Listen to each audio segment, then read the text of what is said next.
एसगाव गावात पोलिओ लसीकरण मोहिमेला उत्साहात सुरुवात. ग्रामपंचायत उत्सवात जनजागृतीचा संदेश.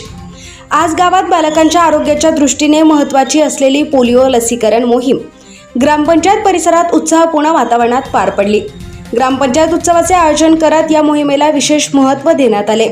यावेळी गावातील लहान बालकांना पोलिओचे थेंब पाजण्यात आले. पालकांनी मोठ्या उत्साहाने सहभाग घेत आपल्या मुलांचे आरोग्य सुरक्षित करण्यासाठी सहकार्य केले. आरोग्य कर्मचारी, अंगणवाडी सेविका, आशा सेविका व ग्रामपंचायत पदाधिकाऱ्यांनी मोहिमेचे नियोजन करून जनजागृती केली. एकही बालक पोलिओपासून वंचित राहू नये हा संदेश देत प्रत्येक पालकाने आपल्या मुलांना पोलिओचे 2 थेंब अवश्य पाजावेत असे आवाहन एसगाव खुर्द गावाचे सरपंच सुरेशजी शेलार यांनी केलं.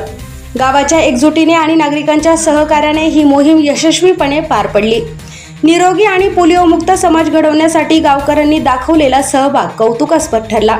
या कार्यक्रमाला उपसरपंच संजय आहिरे, तात्या ठाकरे, गोरख ठाकरे, दादाभाऊ आहिरे, Shrikant Patil, Deva Shelar, police Patil Narendra Ahire, Ajay Shelar, Nishant Shelar, Deepak Shelar, Motilal Patil, Babaji Shelar, Ramesh Shelar, Bapu Tailor, Avinash Shelar, Shatrughna Shelar, news reporter Vishal Hire. आपल्या चॅनलला लाईक करा, शेअर करा आणि सबस्क्राईब अवश्य करा.